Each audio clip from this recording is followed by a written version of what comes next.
अस्सलामुअलैकुम mister Mrs beast, जिसकी writer है मरियम फ़याज़। उसकी ये 30 एपिसोड है, तो आइए जल्दी से स्टार्ट करते हैं इस एपिसोड को। शाम के ठीक 4 बजे बरहान अपार्टमेंट पहुंचा। जैसे ही दरवाज़ा खोलकर अंदर दाखिल हुआ तो अंदर से किचन की सिम से बर्तनों की हल्की हल्की खटपट की आवाज़ें आ रही थी। माहौल में एक मानूस सी खुशबू फैली हुई थी, शायद किसी सब्ज़ी के तड़के की या हल्दी की। बरहान ने एक नरम सी मुस्कुराहट लबों पर सजाए अपने हाथ का बैग सोफे के साथ रखकर किचन की तरफ कदम बढ़ाए। सामने मरियम खड़ी किसी डिश को चम्मच से हिला रही थी, बाल सिमेटे हुए, चेहरा कदरे थका मगर पुरसुकून। बरहान की आहट पर मरियम ने गर्दन मोड़कर पीछे देखा और हल्की सी मुस्कुराहट के साथ बोली, आ गए तुम? बरहान ने आंखें सुकेड़कर शोखे से जवाब दिया, नहीं, अभी रास्ते में हूँ। मरियम ने मसनूही खफगी से उसे घूरा और चम्मच पैन में रखते हुए सीधा फ्रिज की तरफ बढ़ी। वहां से एक बोतल निकाली, ठंडा पानी ग्लास में उंडेला और बिना कुछ कहे बरहान की तरफ बढ़ाया। बरहान ने ग्लास लेते हुए मुस्कुराहट के साथ कहा, समझदार होती जा रही हो मोहतरमा। मरियम ने जवाब में हल्का सा मुस्कुराकर आंखें चुराई और दोबारा पैन में चम्मच हिलाने लगी।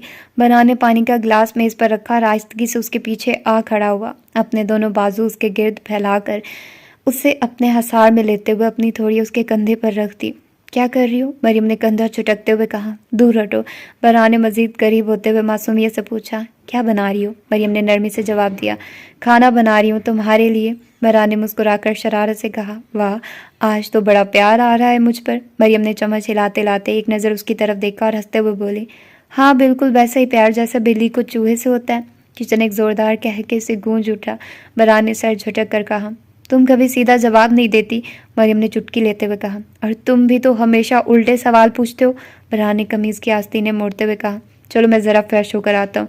ये कहकर वो वॉशरूम की तरफ बढ़ गया। मरियम ने भी काम निपटाना शुरू किया, खाने को फाइनल टच देती हुई डाइनिंग टेबल पर लगा दिया। कुछ ही देर बाद बरहान फ्रेश होकर बाहर आया, उसके बाल ज़रा से बिखरे हुए और चेहरा तरोताज़ा। मरियम अब खाने के बाद खड़ी उसका इंतज़ार कर रही थी। बरहान उसके करीब आया, नरमी से उसका हाथ थामा और बोला, ये सब बनाने की ज़रूरत क्या थी? आज तो वैसे भी बाहर जाना था। मरियम ने बेसाख्ता लाउंज की खिड़की से बाहर देखा। आसमान पर घने बादल छाए हुए थे। वो आहिस्ता से बोली, मौसम देखा है तुमने? लगता है बाहर जा नहीं पाएंगे।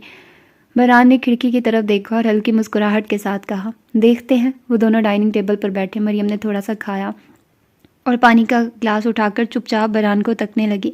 बरहान ने नवाला लेते हुए कहा, चिड़िया जितना पेट है तुम्हारा, कितना थोड़ा सा खाती हो? मरियम ने शोखी से पलटकर जवाब दिया, और हाथी जितना पेट है तुम्हारा, कितना ज़्यादा खाते हो? बरहान ने माथे पर बाल झाड़ते हुए उसे घूरा। बहुत ज़्यादा ज़बान चलने लगी है तुम्हारी, आजकल मार ना खा लेना मुझसे। मरियम ने पूरे एतमाद लहजे में कहा, परसों भी चलाऊंगी।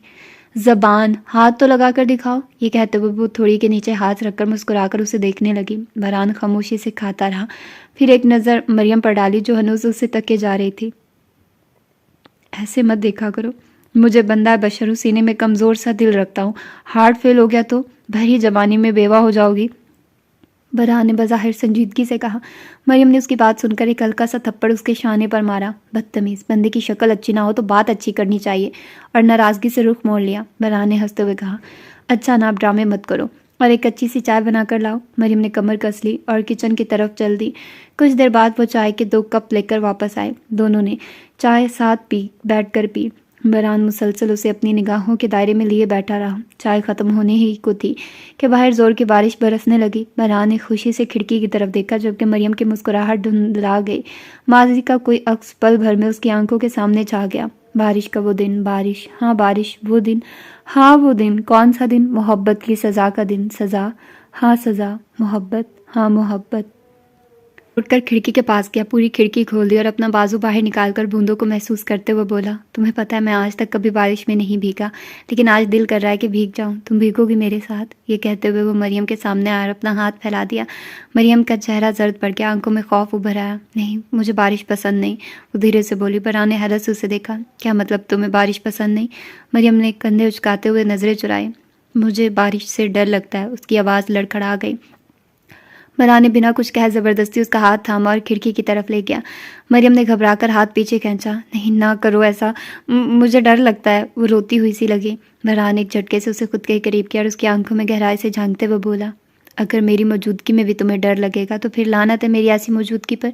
ये कहकर बरहान ने अपना एक तरफ से कोट उतारा, नरमी से मरियम के गिर्द लपेटा और उसे अपने साथ लगा लिया। मरियम ने बेख्तियार अपना चेहरा उसके सीने में छुपा लिया। बरहान का लम्स, उसकी बाहों का आसार, यही उसका सुकून था, यही उसका मुहाफिज। उस लम्हे मरियम के चेहरे पर एक मध्यम टूटती हुई सी मुस्कुराहट उभरी, जैसे दिल ने लम्हा भर को शुक्र अदा किया हो। बरहान की बाहों में छुपी मरियम के दिल की धड़कन कुछ लम्हों को थम सी गई थी। बरहान ने नरमी से उसके माथे पर बोसा दिया और आहिस्तगी से उसका चेहरा अपने हाथों में थाम कर बोला, डरने दो, मगर मेरे साथ बारिश की हर बूंद में मेरा लम्स होगा। मरियम की आंखों में एक लम्हे को इज़्तिराब लर्जा, मगर बरहान की नज़रों में वो यकीन था जिसने उसकी लर्जती रूह को थाम लिया। बगैर किसी और लफ्ज़ के बरहान ने उसका हाथ थामा और दरवाज़ा खोल दिया। दोनों कदम ब कदम बाहर लॉन में आए। बूंदें उनके चेहरे, बालों, वजूद से टकरा रही थी। बरहान ने आसमान की तरफ मुँह करके एक गहरा सांस लिया। ये लम्हा कैसा आज़ाद, कैसा पाक था। मरियम आहिस्ता आहिस्ता बारिश के लम्हे से मायूस होती गई। उसकी पलकें भीग चुकी थी, कपड़े बदन से लिपटने लगे थे, मगर दिल में एक अजब सरशारी थी। बरहान ने घूम कर उसे देखा। देखो, तुम अब भी जिंदा हो, हंसती हो और बारिश भी सह गई। मरियम ने मुस्कुराकर नजरें झुकाई। बरहान ने उसके बालों से पानी की बूंदें पीछे की और आहिस्तगी से उसके चेहरे के करीब होते हुए बोला, बारिश ने तुम्हें और हसीन कर दिया। मरियम ने खफीफ शर्म से निगाहें चुराई, मगर बरहान ने उसकी थोड़ी थाम कर उसे फिर अपनी तरफ मुतवज्जा किया। देखा, दर्द भी कभी कभी दिल को खूबसूरत बना देता है। एक लम्हा रुका, फिर बरहान ने उसके चेहरे के करीब झुकते हुए उसके होंठों को नरमी से छुआ। बेहद नरम, बेहद शफाफ लम्स। मरियम की पलकें लर्जी, दिल की धड़कन जैसे कुछ लम्हे को रुक गई। फिर दोनों की पेशानी आपस में टिकी। बरहान ने उसके कान में सरगोशी की, अब जो भी हो, मैं हूँ तुम्हारे साथ, तुम्हारे गिर्द, तुम्हारे हर लम्हे में। मरियम ने धीरे से सर हिलाया, जैसे हर लफ्ज़ को दिल में जज्ब कर रही हो। फिर अचानक वो दोनों बेसाख्ता हंस दिए, किसी बच्चे की तरह, बेपरवाह, बेखौफ, बेहद खुश। बारिश उन पर बरसती रही और वो दो वजूद एक दूसरे के साथ हंसते रहे, जिंदगी के सब दुखों से लम्हा भर को आज़ाद, जैसे वक्त ने उन्हें थाम लिया। जेहान अपनी गाड़ी में बैठा बेकाबू रफ्तार से सड़क पर दौड़ा रहा था। गाड़ी के शीशे पर बारिश का पानी मोतियों की सूरत बहता जा रहा था, जैसे कुदरत भी उसके दिल की कैफियत समझ चुकी हो। उसकी आंखों से आंसू मुसलसल बह रहे थे। बार बार वो पलकें झपक कर धुंधली निगाहें साफ करता, मगर अंदर की धुन, दिल का दुख वो कहाँ छटता है इतनी आसानी से। हाथों की गिरफ्त स्टीयरिंग पर सख्त थी, जैसे खुद को संभालने की आखिरी कोशिश हो। फिर आखिर वो एक वीरान सी जगह पर गाड़ी रोक कर बाहर निकला। बारिश तेज हो चुकी थी, कतरे जैसे छुरियां बनकर उस पर बरस रहे थे, मगर शायद दिल के जख्म के सामने वो कुछ भी न थे। वो गाड़ी के बोनट से टेक लगाकर खड़ा हो गया, सर झुकाया हुआ, आंखें बंद और लब भीगते आंसू में खामोश थे। कानों में हनान की आवाज़ गूंजने लगी, ये निकाह हमारे बड़ों की मर्जी से हुआ था, वरना मैं कभी भी तुम जैसे गैर संजीदा और खुद गर्ज शख्स के साथ अपनी बहन का निकाह ना करवाता। और मैं अपनी बहन की हिफाजत करना अच्छे से जानता हूँ। तुम जैसे नालायक शख्स को ज़रूरत नहीं उसकी। जेहान ने गुस्से और बेबसी से मुठ्ठियां भींच ली। उसके कंधे लरसे, मगर उसकी ज़बान पर एक लफ्ज़ भी ना आया। बस वो बारिश में भीगता रहा। शायद उसे लगा कि अगर वो चीख भी दे तब भी कोई नहीं सुनेगा, कोई नहीं समझेगा। फिर जब दिल का सैलाब थमने लगा, आंखों में नमी खत्म होने लगी, वो आहिस्ता से मुड़ा। उसी लम्हे एक गाड़ी की रोशनी उस पर पड़ी। सामने से ईसा की गाड़ी गुजर रही थी। अचानक ब्रेक लगे, गाड़ी रुकी, दरवाज़ा खुला और ईसा बारिश में भागता हुआ उसकी तरफ आया। जेहान, ईसा ने हैरत, परेशानी और बेचैनी से आवाज़ दी, यार तू यहाँ बारिश में, ये क्या हाल बना रखा है तूने? ईसा ने उसका बाजू पकड़ा, उसे झुंझोड़ा। रोया है तू? क्या हुआ है? किसी ने कुछ कहा है? बोल ना यार। जेहान बस खामोशी से उससे लिपट गया, जैसे बरसों की थकन और दुख आज उसके कंधों से उतरने को तैयार हो। वो किसी छोटे बच्चे की तरह हजारों कतार रोने लगा। ईसा ने उसे गले से लगा लिया। रो ले, जितना रो सकता है, मैं हूं ना यहाँ। बारिश दोनों को भिगाती रही, मगर इस वक्त सिर्फ एक दोस्त का कंधा था और एक टूटा हुआ दिल। कुछ देर बाद जब जेहान के रोने में हल्की सी कमी आई तो ईसा ने उसे अपने कंधों से हटाया, उसका चेहरा देखा और बोला, बस अब बहुत हो गया, तू मेरे साथ चल, ठीक है? ईसा ने अपनी गाड़ी की चाबी एक उस स्टूडेंट फाइटर को दी जो वहीं मौजूद था। गाड़ी ले जा, मैं इसे ले जा रहा हूँ। फिर वो जेहान को सहारा देते हुए उसकी गाड़ी की ड्राइविंग सीट पर बैठा और गाड़ी स्टार्ट करके अपने अपार्टमेंट की तरफ ले गया। गाड़ी में खामोशी थी, मगर इस खामोशी में एक टूटे इंसान की धड़कनें चीख रही थी। रात के सन्नाटे में पूरा घर नींद की वादियों में डूबा हुआ था। बारिश रुक चुकी थी और अब आसमान पर चांद अपनी पूरी आबोताब से चमक रहा था। खिड़की से ठंडी हवा अंदर आकर पर्दों को हल्का सा सिरका रही थी। कमरे का दरवाज़ा आहिस्ता से खुला और हनान अंदर दाखिल हुआ। वो थका थका सा लग रहा था। दिन भर के काम और दबाव की छाप उसके चेहरे पर आया थी, मगर जो ही उसकी निगाह सामने पड़ी, थकन जैसे लम्हों में तहलील हो गई। जुमरत खिड़की के पास खड़ी थी, पुश्त किए, दोनों बाजू सीने पर लपेटे और चेहरे पर गहरी नाराज़गी। वो खामोशी से बाहर आसमान की तरफ देख रही थी, जैसे चांद से शिकायत लगाना चाहती हो। हनान के लबों पर हल्की सी मुस्कुराहट आ गई। वो आहिस्ता कदमों से उसके पास आया और नरमी से उसके कंधे पर हाथ रखते हुए बोला, क्या कर रही थी मेरी प्रिंसेस? जुमरत ने फौरन उसका हाथ झटक दिया। हनान की पेशानी पर बल पड़ गए। वो कुछ हैरान सा हुआ, फिर थोड़ा संभलते हुए उसके कंधे थामकर उसे अपनी तरफ मोड़ा। क्या हुआ है? मुंह क्यों फुलाया हुआ है? जुमरत ने भरी आंखों से उसे देखा और लब भींचते हुए बोली, अभी भी आपको ये बताने की ज़रूरत है कि आपने क्या किया है? हनान ने नासमझी से सर झटका। क्या बात मतलब है तुम्हारे? जुमरत का जवाब दे गया, मेरे भाई ने क्या बिगाड़ा आपका जो आपने उसके साथ ऐसा सलूक किया? हनान का चेहरा सख्त हो गया। जुमरत, मेरे सामने उसकी तरफदारी करने की ज़रूरत नहीं है, वो भाई है मेरा, जुमरत ने जताते हुए कहा। हाँ तो अपने भाई से बोलो कि मेरी बहन से दूर रहे, जुमरत ने तकरीबन चीखते हुए कहा। वो बीवी है, उसकी निकाह में है, जैसे मैं आपकी बीवी हूँ। उसने कभी आपसे कहा कि मुझसे दूर रहे? हनान की आंखों में अब गुस्से की चमक थी। उसने जुमरत के बाजुओं को थोड़ा जोर से थामकर खुद के करीब किया। हाँ, क्योंकि तुम्हारी और मेरी रुखसती हो चुकी है, मगर उन दोनों की नहीं। तो इससे क्या फ़र्क पड़ता है? वो दोनों निकाह में हैं, हनान ने तल्ख लहजे में कहा। जुमरत, फ़र्क पड़ता है। तुम्हारा भाई एक नंबर का नॉन सीरियस इंसान है। मैंने अपनी बहनों को माँ बाप दोनों बनकर पाला है। उनके मामले में किसी पर भी आंख बंद करके भरोसा नहीं कर सकता। जुमरत ने फौरन जवाब दिया, ड्राइवर के साथ भी तो भेजते हैं ना, तो क्या जिहान ड्राइवर से भी क्या गुजरा है? हनान ने गहरी सांस ली, खुद पर काबू पाते हुए बोला, ड्राइवर के साथ गार्ड्स भी होते हैं जो माहिन की हिफाजत के लिए वहां होते हैं। तो जिहान हिफाजत करेगा ना उसकी? जुमरत ने बेसाख्ता कहा।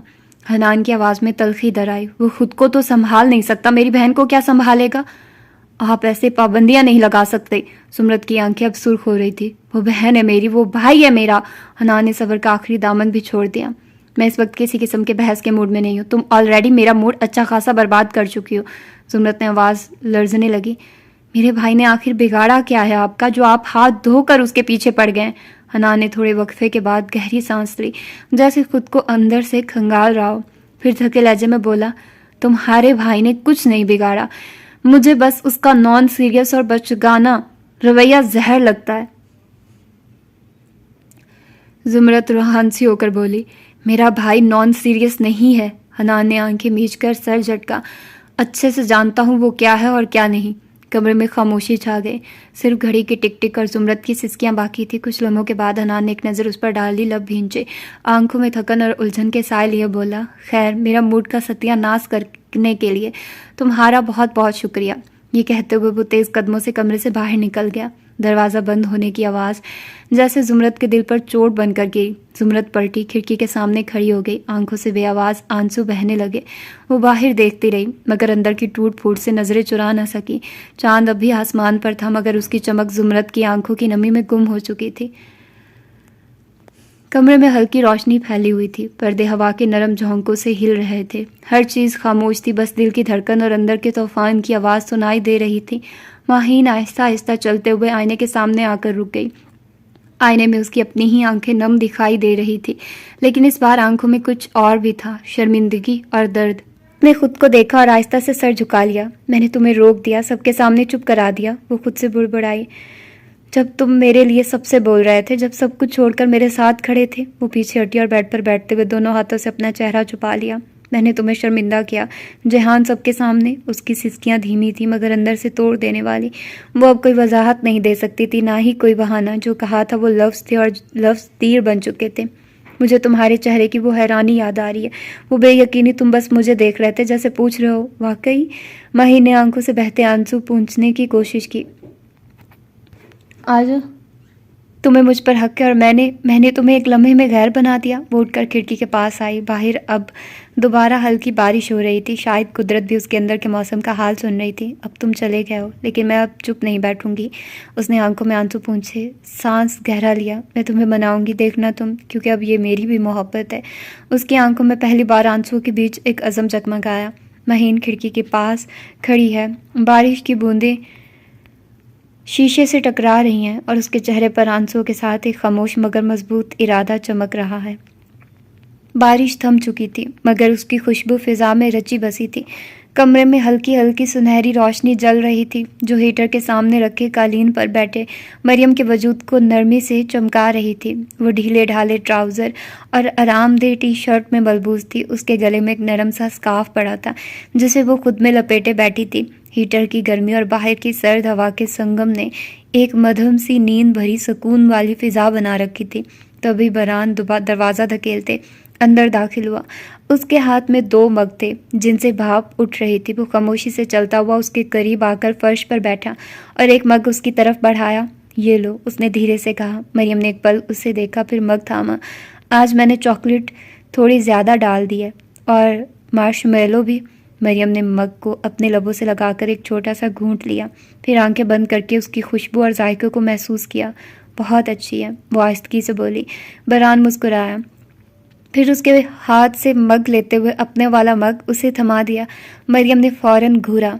मेरा कप वापस दो, बरहान ने शरारत से आंख दबाते कहा। ये कप मैं अपने लिए लाया था, मार्शमेलो ज़्यादा डाली थी, गलती से तुम्हें पकड़ा दिया। मरियम ने नागवारी से उसकी तरफ देखा, फिर ज़ोर से उसके शाने पर थप्पड़ मारा। बहुत बदतमीज़ हो तुम, बरहान कहका लगाते बोला।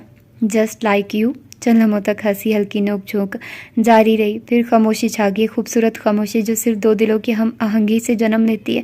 बरहान ने मग एक तरफ रखा और थोड़ा सा आगे होकर मरियम के बालों को नरमी से छुआ। उसकी पलकों पर नजरें टिकाते वो खामोश सा हो गया, फिर आहिस्ता आहिस्ता उसका चेहरा अपनी हथेलियों में समेटा। आंखें बंद करो, वो धीरे से बोला। मरियम ने सवालिया नजरों से देखा, फिर बिना कुछ कहे पलकें मूंद ली। बरहान ने उसकी पेशानी पर लब रख दिया। वो लम्स सादा था, मगर इतना गहरा कि मरियम के दिल की धड़कन लम्हे भर को रुक गई। फिर उसने नरमी उसके गाल पर लब रखे। वो लम्स ऐसा था जैसे खामोशी से उसकी सारी टूट फूट को अपने अंदर जज्ब कर रहा। मरियम की पलकों में नमी झुलमला गई, मगर उसने कुछ न कहा। बरहान ने फिर उसके चेहरे को अपने पास किया और खुद भी थोड़ा झुककर और उसके बालों में चेहरा छुपाकर एक लंबी गहरी सांस ली, इतनी गहरी जैसे बरसों का थकन, दर्द और मोहब्बत एक ही सांस में उतर आई हो।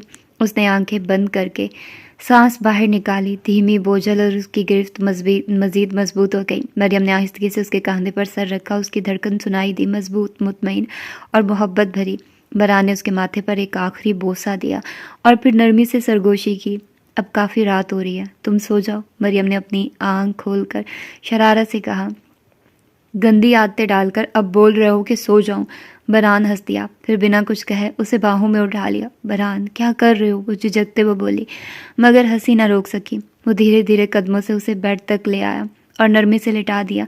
मरियम ने उसके हिसार से निकलने की कोशिश की, मगर वो हंसते हुए उसके ऊपर कंबल डालता बोला, चुप करके सो जाओ, वरना दोबारा उठाकर बिठा दूंगा हीटर के सामने। फिर वो खुद भी उसके साथ जगह बनाते बैठ गया। आहिस्ता आहिस्ता उसके बालों में उंगलियां चलाने लगा। मरियम ने एक आंख खोलकर उसे देखा और आहिस्तगी से बोली, तुम वाकई आते थे ना रोज़ मेरे कमरे में। बरहान ने थोड़ा सा झुक कर कहा।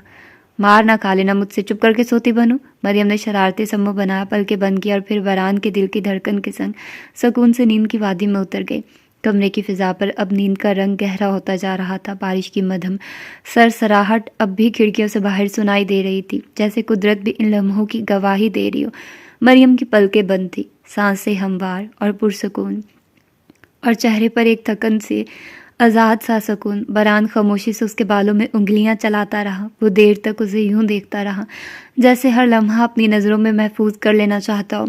फिर आहिस्ता से उसका चेहरा थपथपाया, जैसे किसी मासूम ख्वाब को सहलाता हो। चंद लम्हे यूं ही बैठा रहा, फिर आहिस्ता से सीधा हुआ। बहुत एहतियात से कंबल उसके गिर्द दुरुस्त किया। मरियम नींद में मध्यम सी करवट बदल गई, लेकिन जागी नहीं। बरहान ने एक पल उसके चेहरे को देखा, एक तवील गहरी नज़र मोहब्बत, नरमी और किसी अनजानी उदासी से भरी हुई। फिर धीरे से बैठ के किनारे से उठा। उसने पीछे हटकर आखिरी बार मुड़कर देखा, आंखों में एक ठहराव, जैसे दिल कुछ कह रहा हो मगर ज़बान खामोश हो। आहिस्तगी से दरवाज़ा खोला, बगैर आवाज़ पैदा किए उसे बंद किया और दबे कदमों से अपने कमरे की तरफ बढ़ गया। कमरे में अब सिर्फ हीटर की गर्मी, बारिश की नमी और नींद में मुस्कुराती मरियम बाकी थी। ईसा जहान को अपने ज़ाती अपार्टमेंट में ले आया। वो खामोशी से उसे वॉशरूम की तरफ ले गया, बगैर कुछ कहे, सिर्फ एक पुराना दोस्त होने का फ़र्ज़ निभाते अलमारी से कपड़े निकालकर वॉशरूम के बाहर रख दिए। ये अपार्टमेंट वो जगह थी जहाँ ईसा अक्सर आता था जब दिल उदास होता या अकेला रहने को जी चाहता। यहाँ उसका काफ़ी सामान पहले से मौजूद था, इसलिए किसी चीज़ की कमी नहीं थी। जेहान जब कपड़े बदलकर बाहर निकला तो उसके चेहरे पर हवाइयाँ उड़ी हुई थी, आंखों में नमी अब भी बाकी थी और हर तासुर जैसे मुंजमद हो चुका था। ईसा ने नरमी से उसका बाजू थामा और लाउंज में लाकर सोफे पर बिठा दिया। बैठ, मैं कुछ खाने का ऑर्डर देता हूँ। वो इतना कहकर उठने ही लगा था कि उसका मोबाइल बजने लगा। उसने देखा दलान का फ़ोन था। फ़ोन रिसीव करते ही दूसरी तरफ से बेचैनी से दलान बोली, ईसा कहाँ रह गए हैं? आपके आने का वक्त भी गुजर गया, काफ़ी देर हो गई आज तो। ईसा ने गहरी सांस ली, नरमी से जवाब दिया, दलान शायद थोड़ी देर हो जाए या मैं सुबह ही आऊँ, तुम परेशान ना हो, सो जाना। दूसरी तरफ से दलान की आवाज़ थोड़ी और धीमी हुई, जैसे आंसू लबों पर हो। और आपको पता है हनान भाई ने क्या किया है जेहान के साथ? ये सुनते ही ईसा के चेहरे पर संजीदगी आ गई। उसने पीछे पलटकर जेहान को देखा जो खामोशी से बैठा था। जी हाँ, मेरे साथ ही है, तुम फिक्र ना करो और सो जाओ, सुबह आके बात करता हूँ। फ़ोन बंद करते वो चंद लम्हे मोबाइल पर उंगलियां चलाता रहा, फिर वापस जाकर जेहान के पास बैठा। क्या किया है हनान भाई ने? उसने धीरे से पूछा। जेहान ने एक नज़र उसे देखा और फिर टूटे हुए लहजे में सब कुछ बताने लगा। अल्फाज जैसे कांटों की तरह उसके गले से निकल रहे थे। तुम्हें पता है ईसा, उन्होंने मुझे नालायक और खुदगर्ज कहा। मैं तुझे खुदगर्ज लगता हूँ? ईसा ने नफ़ी में सर हिलाया। पर जेहान तो जैसे एक पुराना दुख खोल बैठा था। महीन खामोशी से सुनती रही। ईसा खामोशी से सुनता रहा, एक बार भी नहीं कहा कि जेहान तुम सही हो, उल्टा अपने भाई को सही कह दिया। मेरा दिल कर रहा है कि मैं महीन खामोशी से सुनती रही, एक बार भी नहीं कहा कि जेहान तुम सही हो, उल्टा अपने भाई को सही कह दिया। मेरा दिल कर रहा है कि डूब मरूं। ईसा ने उसे तसल्ली देने की कोशिश की। तू फिक्र ना कर, मैं हूँ तेरे साथ, बाहर में जाए दुनिया। जेहान चुप हो गया, पर उसकी आंखों में एक तूफान अब भी लर्ज रहा था। कुछ देर बाद दरवाजे पर बेल हुई। ईसा उठा, दरवाज़ा खोला, डिलीवरी बॉय से खाना लिया, मेज़ पर रखा, किचन से प्लेटें निकाली और वापस आकर जेहान के सामने खाना रखा। चुपचाप खा ले, जिद मत कर। जेहान ने बामुश्किल चंद नवाले लिए। खाने के बाद ईसा ने बर्तन समेटे और फिर पूछा, चाय बना दूं? मगर जेहान सोफे पर आंखें मूंदे लेटा रहा। ईसा उसके पास गया, बाजू पर हाथ रखा तो वो झटके से पीछे हटा। उसका जिस्म तप रहा था। माथे पर हाथ रखा तो बुखार की शिद्दत का अंदाज़ा हुआ। वो कुछ होश में आया, नींवा आंखों से ईसा को देखा। ईसा ने उसे सहारा दिया, कमरे में ले जाकर बेड पर लिटाया, कंबल ओढ़ाया, हीटर ऑन किया, फिर किचन से पानी की पट्टियाँ लाया और उसके माथे पर रखने लगा। बुखार कुछ कम हुआ तो ईसा ने दवा निकाली, जेहान को उठाकर दवा दी और दोबारा लिटा दिया। जेहान खामोशी से लेटा रहा, उसकी आंखों में खामोशी चीख रही थी। ईसा खामोशी से उठकर लाउंज में जा बैठा और किसी गहरी सोच में डूब गया। काफ़ी देर गुजरने के बाद उसने घड़ी की तरफ देखा तो रात के 3 बज रहे थे। उन्हें यहाँ आए 6 घंटे हो चुके थे। कुछ देर बाद कमरे से आहट आई। जेहान बाहर निकला। वो पहले की निस्बत बेहतर लग रहा था, मगर चेहरा अब भी बुझा हुआ था। एक नज़र ईसा पर डाली और खामोशी से दरवाजे की तरफ बढ़ने लगा। ईसा ने पुकारा, ओए, इतनी रात को कहाँ जा रहा है? जेहान ने पलट कर देखा, लहजे में जहर सा घुला हुआ था। कोठे पर जा रहा हूँ, मुजरा करने, चलेगा? ईसा हैरत से उसे देखता रह गया। लगता है बुखार तेरे दिमाग पर चढ़ गया। जेहान उसकी तरफ बढ़ा जैसे कुछ करने वाला, फिर नकाहत ने उसके कदम तोड़ दिए। वो सीधा ईसा पर आ गिरा। ईसा ने झट से धक्का दिया। परा मर, अपने बहनोई पर ही डोरे डाल रहा है साला। जेहान ने मुश्किल हाथ उठाकर उसके सामने किया। ये देख, लख दी लानत। ईसा ने कहका लगाते हुए उसके हाथ पर चपत मारी। तेरे मुंह पे लानत, तेरी आने वाली नस्लों पे लानत। कमरा कहको, थकन और खामोश सिसकियों का संगम बन चुका था। जख्म अभी हरे थे, मगर दोस्ती ने मरहम रखने की कोशिश ज़रूर की थी।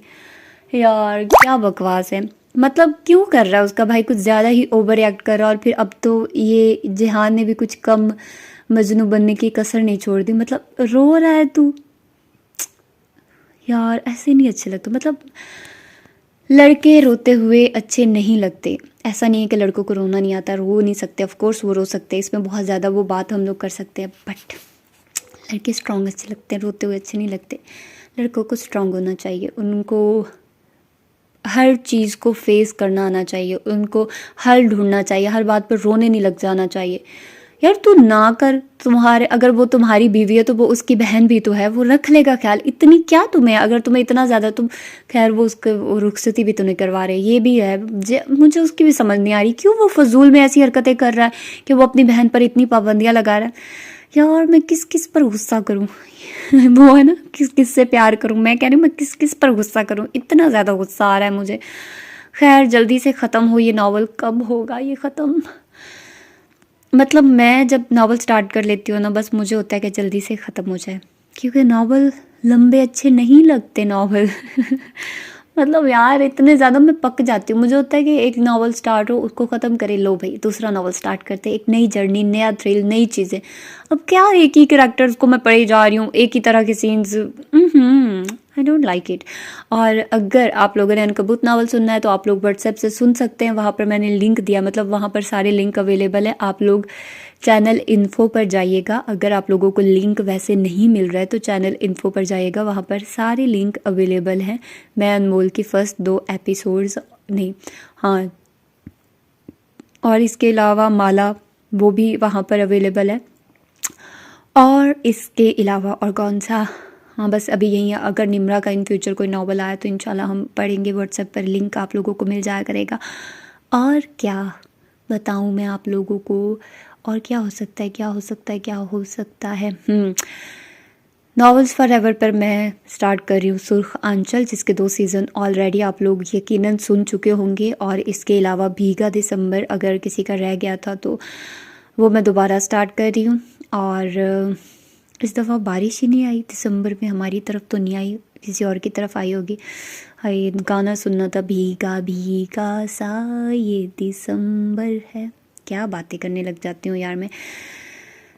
और आज क्या डेट है, आज आई थिंक सो 26 दिसंबर हो यार, 26 दिसंबर, ओ माय गॉड पूरा साल गुजर गया, अभी तो 2025 स्टार्ट हुआ था यार।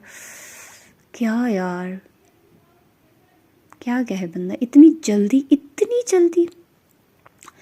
खैर ऐसे ही होता है, वक्त गुजरने का पता नहीं चल रहा आजकल। और क्या मैंने कहना था, और मैंने यही कहना था कि राबिया खान के नावल हिसारे यार और वैल्यू था, वो भी हम लोग स्टार्ट करने वाले हैं, तो फॉर एवर बुक हेवन पर, ठीक है। तो ये तीनों चैनल सब्सक्राइब कर लो, लगे हाथों जल्दी से, और अपना ढेर सारा ख्याल रखना। मिलते हैं किसी और अच्छे सी एपिसोड और नावल के साथ। अल्लाह हाफिज़।